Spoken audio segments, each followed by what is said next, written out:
আরও একটি ব্লগে আপনাদের সকলকে স্বাগত। অমৃতসরে পৌঁছেই বেরিয়ে পড়লাম জায়গাটাকে এক্সপ্লোর করতে।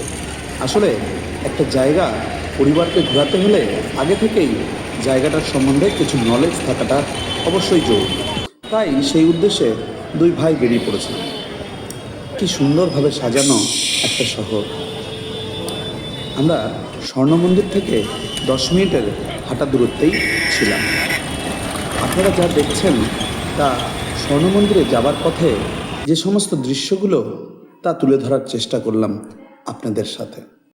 অমৃতসর শহরটি 1574 সালে শিখ গুরু শ্রী গুরু রামদাসজি প্রতিষ্ঠা করেছিলেন।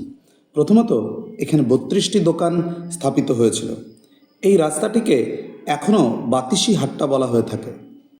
ঘুরতে ঘুরতে আমাদের চোখ চলে গেল একটু আলাদা ধরনের খাবারের প্রতি। বাইরে বেরিয়েছি, একটু আলাদা ধরনের খাবার টেস্ট করবো না, এটা তো হতে পারে না। সত্যি বলতে কি খাবারের স্বাদ কিছুই পাইনি, খুব একটা ভালো লাগেনি। আশা করি আপনারা ভালো আছেন, ভালো থাকবেন।